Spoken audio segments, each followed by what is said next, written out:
محترم ناظرین السلام علیکم۔ یہ ایک سچی کہانی اور حقیقت پر مبنی ایک داستان ہے جو میں آپ کو سنانے جا رہا ہوں۔ ایک دن میں دفتر میں بیٹھا تھا کہ گارڈ کا فون آیا۔ سر، یہ کسی کالج کی لڑکی آئی ہے، کہتی ہے کسی سے بھی ملا دو، مجھے کام ہے۔ کیا کروں؟ میں نے کہا واپس بھیج دو، کہو سب مصروف ہیں۔ کچھ دیر بعد میری CCTV کیمرے اسکرین پر نظر پڑی تو وہ لڑکی گارڈ روم کے نیچے بیٹھی ہوئی تھی۔ میں نے گارڈ کو فون کیا، یہ گئی کیوں نہیں؟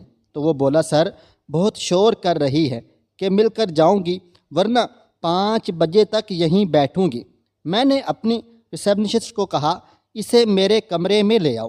وہ لے آئی۔ کمرے میں داخل ہونے سے پہلے بچی نے اجازت طلب کی تو میں بھی احتراماً کھڑا ہوا، اسے بیٹھنے کو کہا۔ اس پر ایک نظر ڈالی تو سفید یونیفارم میں تھی اور وہ یونیفارم بھی پرانا ہونے کی وجہ سے پلاہٹ کا مائل تھا۔ جوتوں پر بہت مٹی تھی اور جوگر بھی شاید آخری مراحل میں تھے۔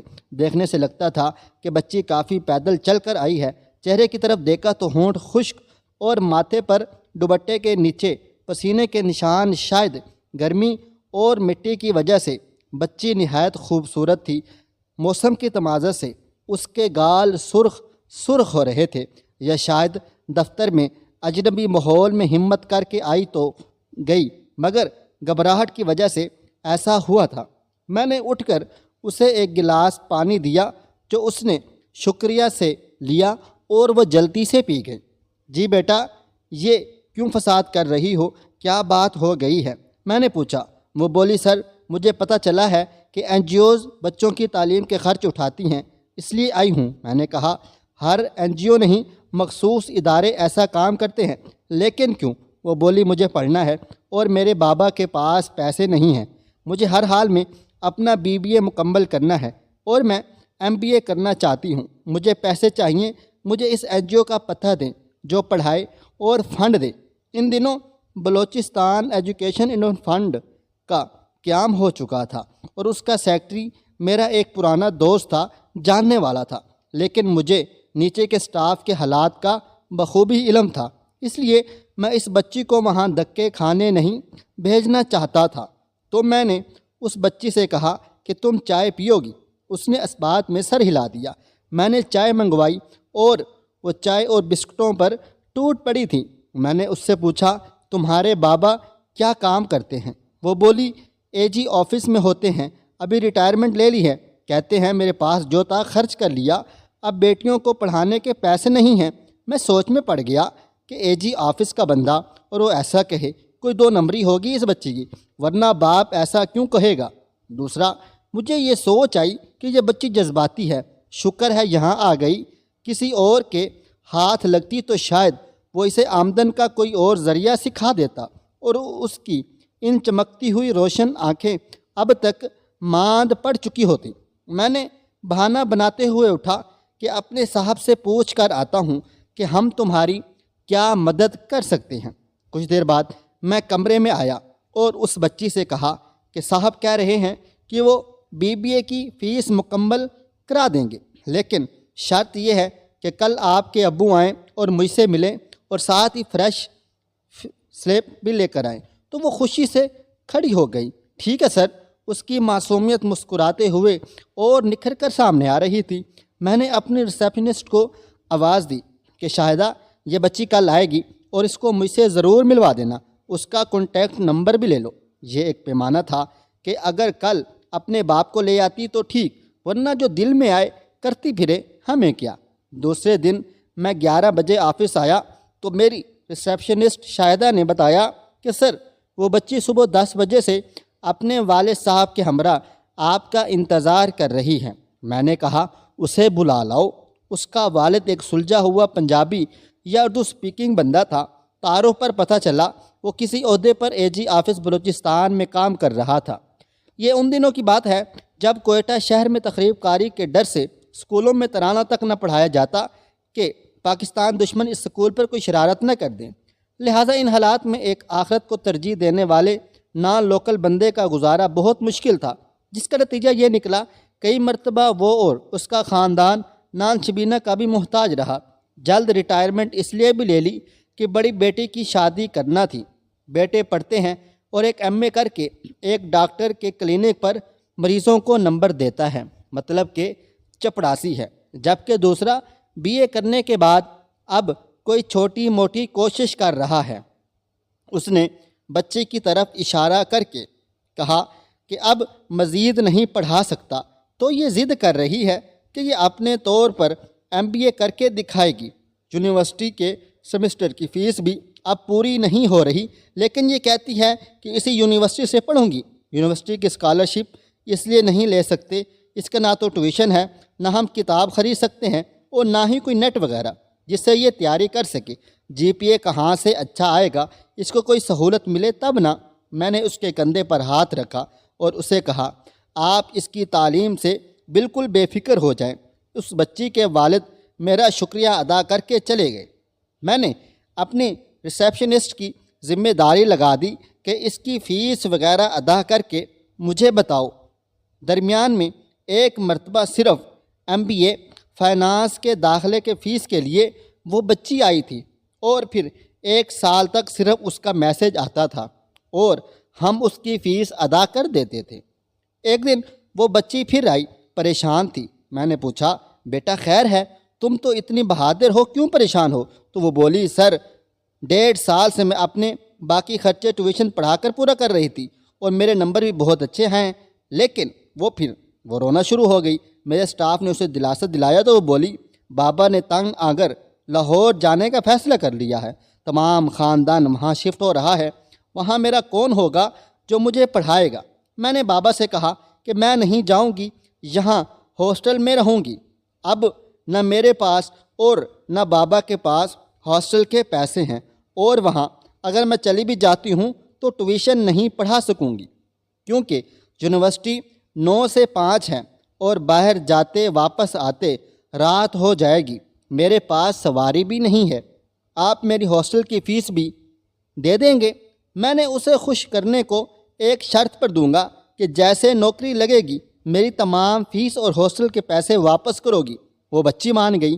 میں نے اس کے سر پہ ہاتھ رکھ کر کہا، جب بیٹی کہا ہے تو تم بے فکر ہو کر پڑھو بس۔ وہ چلی گئی۔ شاید 2 سال بعد اس کی کال آئی، سر آج رات ٹیلی ویژن پر میرا انٹرویو ہے، ضرور دیکھنا۔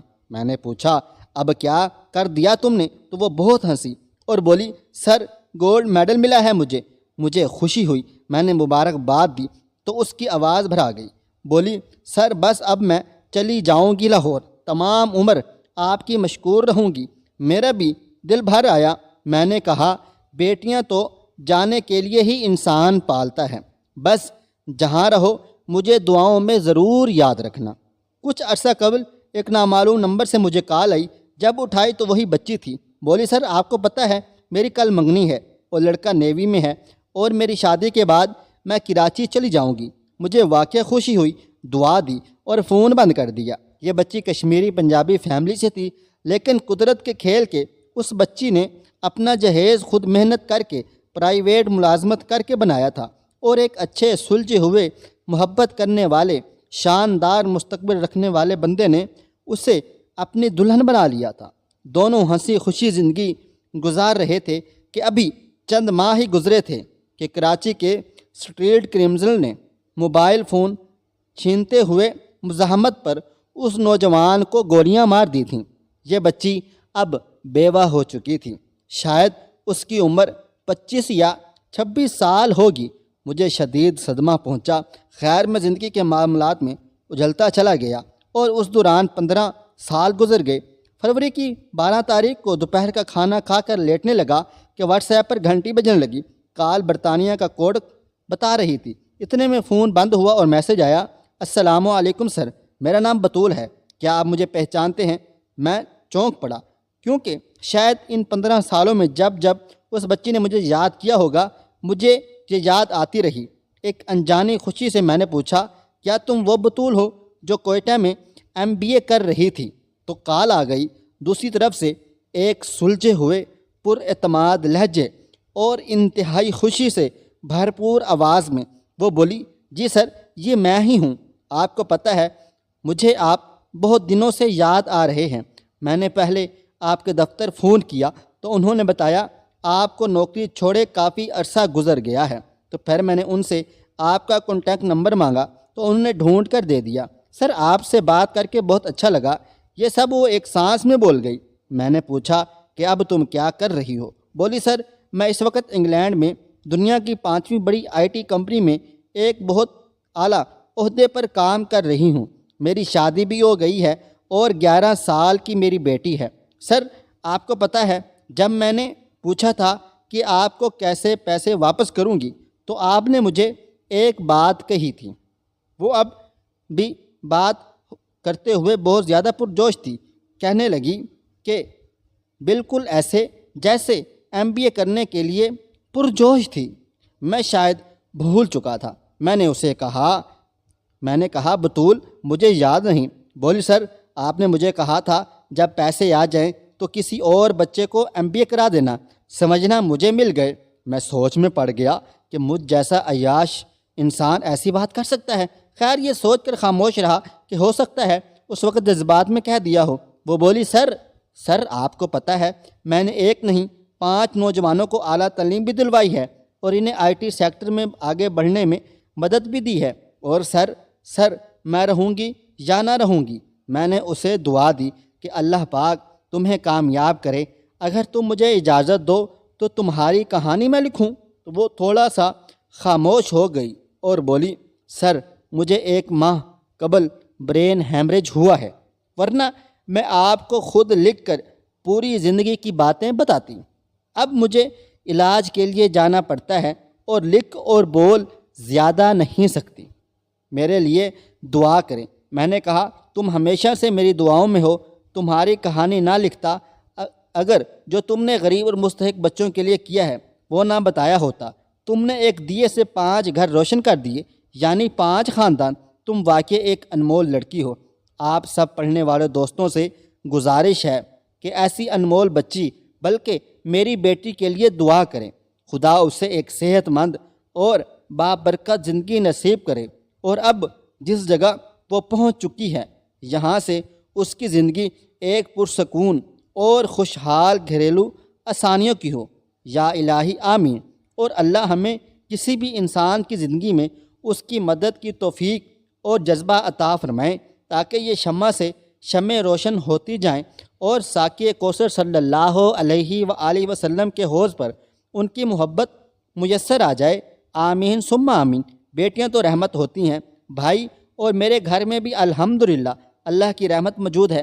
والدین بیٹی کو بیٹا کہہ کر پکار لیتے ہیں مگر بیٹے کو بیٹی نہیں کہتے، کیونکہ یہ شہزادیاں بہت خاص ہوتی ہیں، وہ وقت آنے پر بیٹا بن کر دکھاتی ہیں اور ساتھ بیٹیوں کا کردار بھی خوب نبھاتی ہیں۔ کبھی والدین کی عزت کی خاطر آٹے میں آنسو گونتی ہیں تو کبھی گھر کی بقا کے لیے مرد کے شانہ بشانہ چلتی ہیں۔ یاد رکھیں یہ اللہ تعالیٰ کی رحمت ہوتی ہیں، کبھی ان کی ناقدری نہیں کریں۔ اللہ تعالیٰ سب بیٹیوں کے نصیب اچھے کرے۔ آمین ثم آمین۔ خواہش صرف اتنی ہے کہ کچھ الفاظ لکھوں جس سے کوئی گمراہی کے راستے پہ جاتے جاتے رک جائے، اور نہ بھی رکے تو سوچ میں ضرور پڑ جائے۔ محترم ناظرین، امید کرتے ہیں آج کی ہماری ویڈیو آپ کو بہت پسند آئی ہوگی۔ اس ویڈیو کو لائک کریں، شیئر کریں اپنے دوستوں کے ساتھ۔ مجھے آپ اگلی ویڈیو تک اجازت دیں۔ اللہ حافظ۔